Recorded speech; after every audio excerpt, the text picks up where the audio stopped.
Ravi అస్తమించిన British సామ్రాజ్యాన్ని గడగడలాడించిన భారత స్వాతంత్ర సమరయోధుడు భగత్ సింగ్ పోరాట స్ఫూర్తిని ప్రతి ఒక్కరూ ఆదర్శంగా తీసుకోవాలని ఏఐవైఎఫ్ రాష్ట్ర నాయకులు సుబ్బారావు కోరారు. భగత్ సింగ్ జయంతి సందర్భాన్ని పురస్కరించుకుని కొత్తపేటలోని ఆయన విగ్రహానికి ఏఐవైఎఫ్, ఏఐఎస్ఎఫ్ విద్యార్థి సంఘాల ప్రజాప్రతినిధులు పూలమాల వేసి ఘనమైన నివాళులర్పించారు.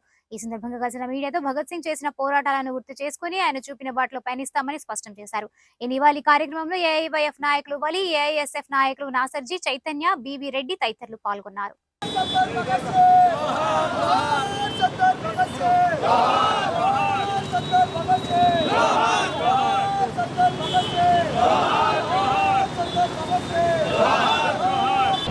ఏఐఎస్ఎఫ్, ఏఐవైఎఫ్ గుంటూరు జిల్లా సమితి ఆధ్వర్యంలో సర్దార్ భగత్ సింగ్ 117వ జయంతి మరి సందర్భంగా ఈరోజు సిపిఐ కార్యాలయం నుండి భగత్ సింగ్ కూడా ర్యాలీ నిర్వహించి మరి భగత్ సింగ్కి ఘనమైన నివాళులను అర్పించడం జరిగింది. సర్దార్ భగత్ సింగ్ మరి స్వాతంత్ర ఉద్యమంలో మరి ఎవరైతే బ్రిటిష్ ముస్కర్లు ఉన్నారో మన దేశంలో పరిపాలిస్తూ మన సంపదని కొల్లగొడుతుందని వ్యతిరేకిస్తూ మరి అతి చిన్న వయసులోనే మరి యువత అంతా గ్యాదర్ చేసుకొని ఆనాడు స్వాతంత్ర ఉద్యమంలో మరి విరోచమైన పోరాటం సాగించినటువంటి వ్యక్తి ఎవరు ఉన్నారంటే అది సర్దార్ భగత్ సింగ్. మరి సర్దార్ భగత్ సింగ్ మరి చిన్న వయసులో మరి కార్మిక చట్టాలు వ్యతిరేకంగా మరి ఆనాడు బ్రిటిష్ ప్రభుత్వం తీసుకొచ్చిన దానికి వ్యతిరేకంగా పెద్ద ఎత్తున మరి పార్లమెంట్లో పొగబాంబులు వేసి మరి ఈ చట్టాలు మేము వ్యతిరేకిస్తామని చెప్పి పెద్ద ఎత్తున నినాదాలు చేసిన వ్యక్తి సర్దార్ భగత్ సింగ్. అలాంటి సర్దార్ భగత్ సింగ్కి ఇవాళ దేశవ్యాప్తంగా ఏఐఎస్ఎఫ్, ఏఐవైఎఫ్ అట్లా స్వచ్ఛంద సంఘం అందరూ కలిసి కూడా ఇలా భగత్ సింగ్కి జయంతి సందర్భంగా నివాళులు అర్పిస్తూ ఉన్నారు. ఇవాళ మరి సర్దార్ భగత్ సింగ్ మరి ఆనాడు కళ్ళన్నీ కూడా ఈరోజు ఈ భారతదేశం నుండి బీజేపీ ప్రభుత్వం కావచ్చు, ఈరోజు నుండి కూటమి ప్రభుత్వం కావచ్చు, నీరు కాసుకుని చూస్తూ ఉన్నాం.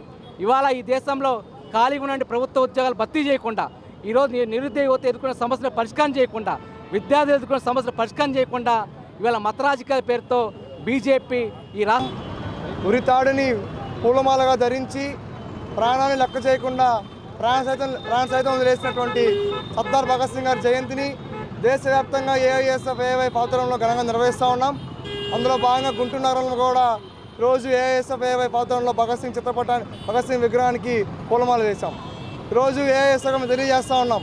ఈరోజు రాష్ట్రంలో కానివ్వండి, దేశంలో కానివ్వండి, పాలకులు ఎప్పుడైతే ప్రతిపక్ష నేతగా ఎలక్షన్స్ టైంలో ఉన్నప్పుడు కోట్లాది ఉద్యోగాలు, లక్షలాది ఉద్యోగాలు, వేలాది ఉద్యోగాలు ఖాళీగా ఉన్నాయి, మేము వచ్చి 2 నెలల్లో 3 నెలల్లో భర్తీ చేస్తామని చెప్పని మాయ మాటలు చెప్పి, కానీ అధికారంలోకి వచ్చిన తర్వాత ఏ ఒక్క నోటిఫికేషన్ ఒక నిరుద్యోగులు మోసం చేస్తూ ఉన్నారు. ఈరోజు మేము అడుగుతూ ఉన్నాం, ఈ రాష్ట్రంలో గతంలో ప్రతిపక్ష నేత నారా చంద్రబాబు గారు చెప్పారు, రాగానే వేలాది ఉద్యోగాలు, లక్షల ఉద్యోగాలు వర్షం కురిపిస్తామని చెప్పని, కానీ ఇంతవరకు లేదు. విజనరీ అన్నారు, కానీ సైంటిఫిక్గా ఏమీ నిరూపణ కానటువంటి ఒక లడ్డూని తెచ్చి ఈరోజు విద్యార్థుల మధ్యన, యువకుల మధ్యన ఘర్షణలు తెచ్చే విధంగా బీజేపీ ఆడుతున్న కీలు బొమ్మల్లాగా ఈరోజు రాష్ట్రంలో ప్రవర్తిస్తూ ఉన్నారు.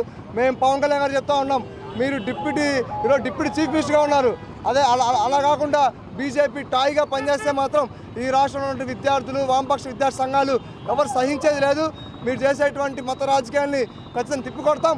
అదేవిధంగా రాష్ట్రంలో ఏఐఎస్ఎఫ్గా ఈ భగత్ సింగ్ జయంతి సందర్భంగా డిమాండ్ చేస్తూ ఉన్నాం, భగత్ సింగ్ గారికి భారతంతా ప్రకటించాలి. అదేవిధంగా రాష్ట్రంలో సంక్షేమ హాస్టల్ సమస్యలు పరిష్కరించాలి. జీవో నెంబర్ 107, 108 రద్దు చేస్తాను, ఇదే మంగళగిరిలో, ఇదే లోకేష్ యాత్రలో చెప్పారు, 100 రోజుల్లో 107, 108 రద్దు చేస్తాను, ప్రతి ఒక్క పేద మేటి విద్యార్థికి వైద్యులు అందిస్తానని చెప్పి ఎంబీబీఎస్ విద్యని, కానీ ఏ జీవోలు రద్దు చేయలేదు. జీవో నెంబర్ 75 రద్దు చేయలేదు, జీవో నెంబర్ 107, 108 రద్దు చేయలేదు. కాబట్టి విద్యార్థులకు పూర్తిగా విద్యార్థులు న్యాయం చేయడంలో ఈ కూటమి ప్రభుత్వం వైఫల్యం చెందని ఏఐఎస్ఎఫ్ తెలియజేస్తా ఉన్నాం.